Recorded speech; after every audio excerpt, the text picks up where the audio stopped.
स्मृति ईरानी को मानव संसाधन मंत्रालय दिए जाने पर आज कांग्रेस और बीजेपी में बहस छिड़ गई। कांग्रेस ने पूछा कि सिर्फ 12वीं पास स्मृति देश में शिक्षा का स्तर कैसे ऊंचा उठाएंगी, लेकिन सवाल खड़े करने का ये दांव कांग्रेस को तब महंगा पड़ा जब बीजेपी ने यही सवाल सोनिया गांधी को लेकर खड़े कर दिए।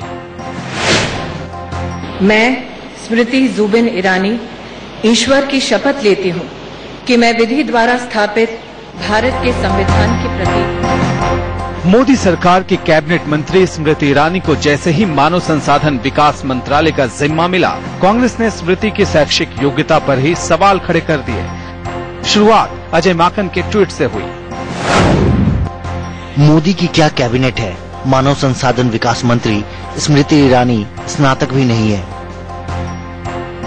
इसके बाद कांग्रेस ने पूछा कि जिसने ग्रेजुएशन तक नहीं किया वो देश को कैसे शिक्षित कर पाएंगी। जिनको एजुकेशन को हासिल करना जिनकी प्रायोरिटी शायद नहीं रही, वो आज एजुकेशन मिनिस्टर पूरे देश की बनेंगी, तो इस तरह की बातें तो होंगी। स्मृति ईरानी पर कांग्रेस का यह हमला बीजेपी को इतना चुभ गया कि उसने सीधे सीधे सोनिया गांधी पर ही सवाल खड़े कर दिए।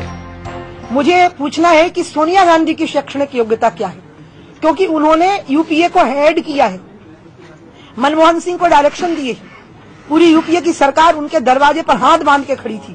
इनका जो अहंकार और अराजकता थी, उसके नतीजा हुआ कि आज कांग्रेस सिमट करके सिकुड़ करके रह गई है, और उसके बावजूद भी रस्सी जल गई और बल अभी भी नहीं गया। उधर इस मुद्दे पर बीजेपी को विरोधियों का भी साथ मिला।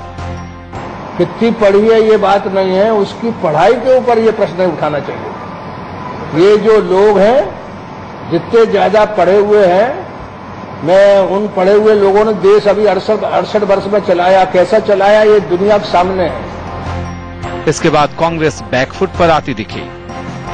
We need to criticize this government. It should be on substance rather than superficiality. का अधिकार क्षेत्र है। अब उनको डॉक्टर मुरली मनोहर जोशी से बेहतर स्मृति ईरानी लगी हैं, तो ठीक है, उनका अधिकार है। Yatendra Sharma, Delhi, India news. अंदर की बात यह है कि जो ही उमा भारती ने सोनिया गांधी का नाम लिया, कांग्रेस के आला नेताओं के पसीने छूटने लगे। उन्हें लगा कि अब इस बहस में पड़ना बेकार है, क्योंकि जवाब देने के लिए सोनिया गांधी की शैक्षिक योग्यता का लेखा जोखा पेश करना होगा। यहां तक कि ट्वीट करने वाले अजय माकन का जब कैमरे से सामना हुआ तो इस मुद्दे पर सवाल को सुनकर ही ना करने लगे।